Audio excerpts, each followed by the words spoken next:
Welcome to the mysterious realm of Crime After 8, where we delve into the enigmatic lives of infamous criminals and their unlikely companions, their pets. We're about to embark on a journey that will reveal the hidden and often surprising aspects of these criminal masterminds. Yes, it's true, even behind the darkest deeds there lies a softer side. Join us as we explore the unexpected connections between notorious criminals and the creatures who shared their secrets, offering solace or companionship in a world of shadows. Are you ready to discover the untold stories of these felons and their furry, feathered, or even scaly friends? Before we begin, don't forget to hit that subscribe button and ring the notification bell so you never miss another tale from the shadows. Let's dive in. 12 crazy facts about killers and their pets. Number 1. Charles Manson, an American criminal, cult leader, and musician who led the Manson family, a cult based in California, in the late 1960s. Some of the members committed a series of at least 9 murders at 4 locations in July and August 1969. In 1971, Manson was convicted of first-degree murder and conspiracy to commit murder for the deaths of 7 people, including the film actress Sharon Tate. The prosecution contended that, while Manson never directly ordered the murders, his ideology constituted an overt act of conspiracy. Interestingly, Charlie had an affection for animals. He worked in a stable for a while in childhood and loved the horses. He would rather kill a person than kill an animal. He didn't follow the pattern of the serial killer, who is generally a sexual sadist who takes pleasure in other people's misery. The cult leader Charles Manson also had dogs at the Spahn Ranch, where he and his followers lived. The dogs were reportedly used to intimidate and control ranch residents. Number 2. Bonnie and Clyde, the infamous American criminals during the Great Depression, were known to have a few pets during their criminal exploits. They had a dog, a terrier mix, which they named Snowball.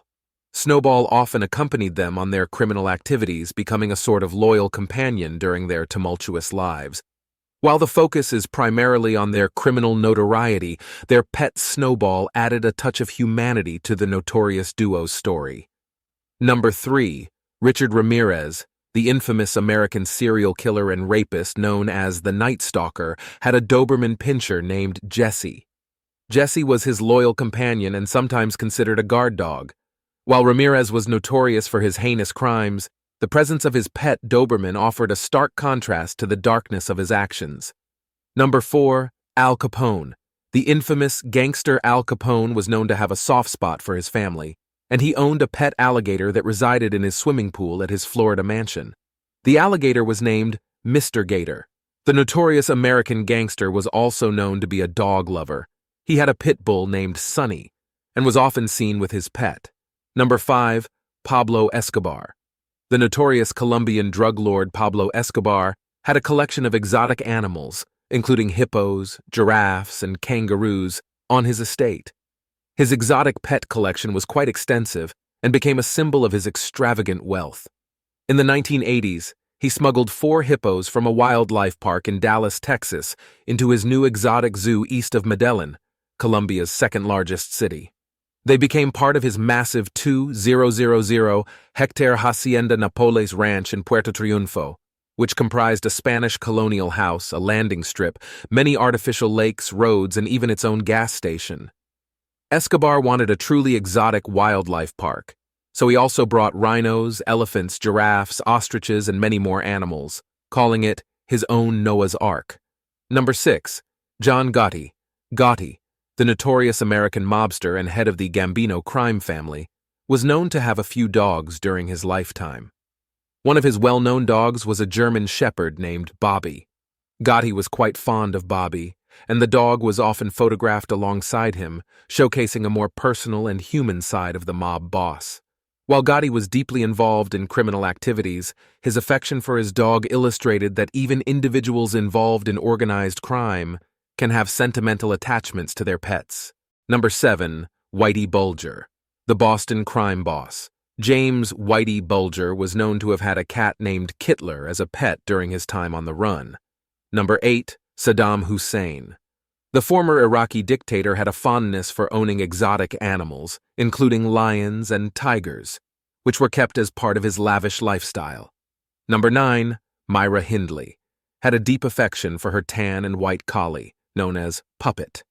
Tragically, following her arrest as an accomplice in the brutal murder of 17-year-old Edward Evans, and the discovery of disturbing photos and a 13-minute audio recording detailing the torture and murder of 10-year-old Leslie Ann Downey in her partner Ian Brady's suitcase, the police came across a few photographs of Hindley and Puppet taken at different times on Saddleworth Moor. They began to speculate whether these pictures were a grim memorial taken above a shallow grave. Regrettably, their suspicions proved correct. Since Hindley refused to cooperate, the authorities sought a means to accurately date the photos. To accomplish this, they needed to determine Puppet's age. Consequently, they anesthetized the dog to perform a dental X-ray. Tragically, Puppet did not survive the procedure, leaving Hindley inconsolable. She later expressed, "I feel as though my heart has been torn to pieces. I don't think anything could hurt me more than this has." Strangely, she never displayed any remorse for her victims.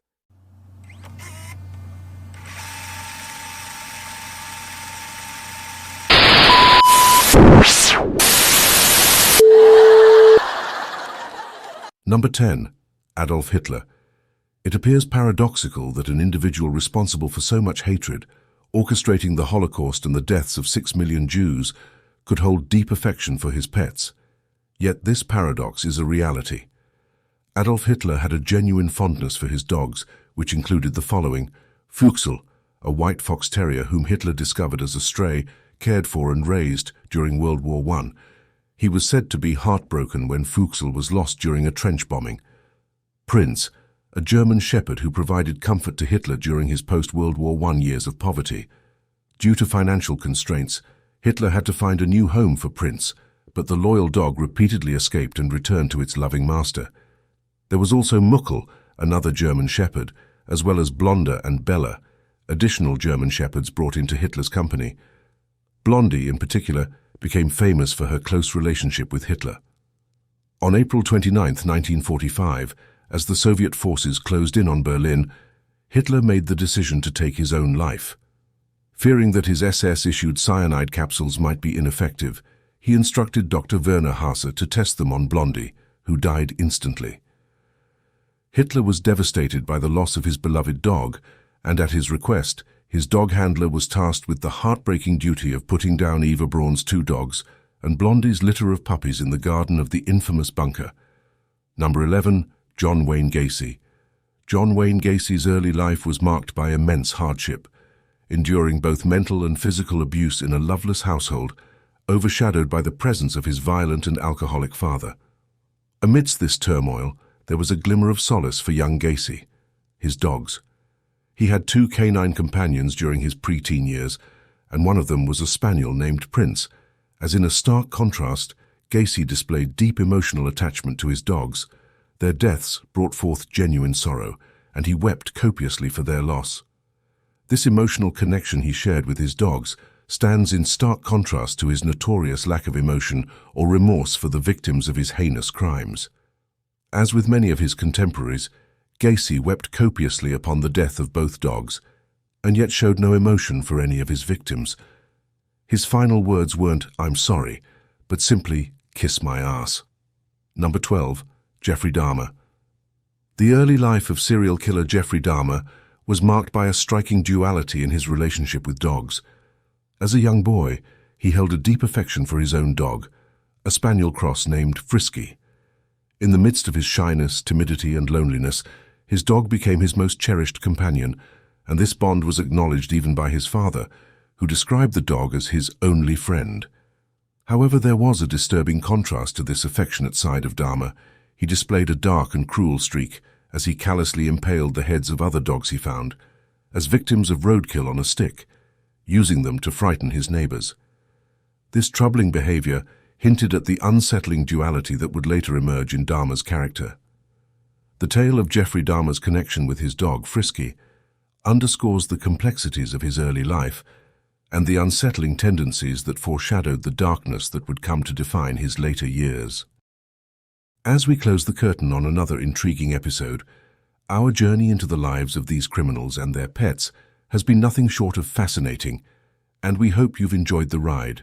Don't forget to like, subscribe and ring that notification bell, so you'll be the first to know when we return with more dark and captivating tales.